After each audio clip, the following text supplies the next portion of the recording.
ஆண்டவரும் இரட்சகருமாகிய இயேசு கிறிஸ்துவின் நாமத்தில் மீண்டும் உங்கள் யாவருக்கும் என் அன்பின் வாழ்த்துக்கள். இன்றைய நாளுக்கான வேத தியானமாக மத்தேயு சுவிசேஷம் 5வது அதிகாரம் 8வது வசனம்.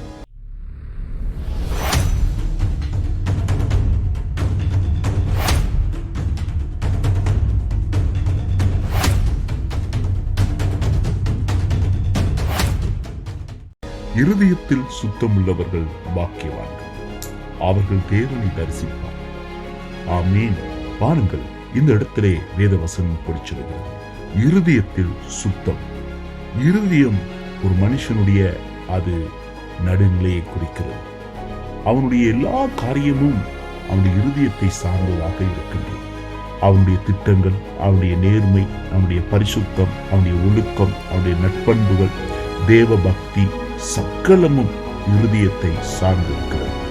ஆக வேதம் சொல்கிறது, இருதயத்தில் சுத்தம் உள்ளவர்கள் பாக்கியவான்கள்.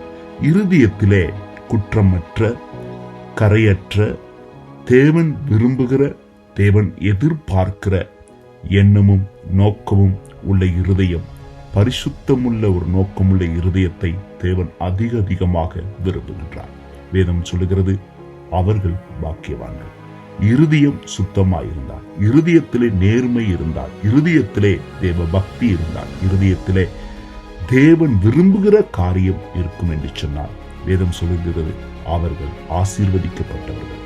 அது மாத்திரமல்ல, இருதயம் சரியாக இருந்தால்தான் தேவனை தரிசிக்க முடியும், தேவனை தேட முடியும், தேவனை பிரியப்படுத்த முடியும், தேவனை துதிக்க முடியும், தேவனை மகிமைப்படுத்த முடியும், தேவனுடைய வார்த்தையை பேச முடியும், தேவனுடைய வார்த்தையை அறிவிக்க முடியும்.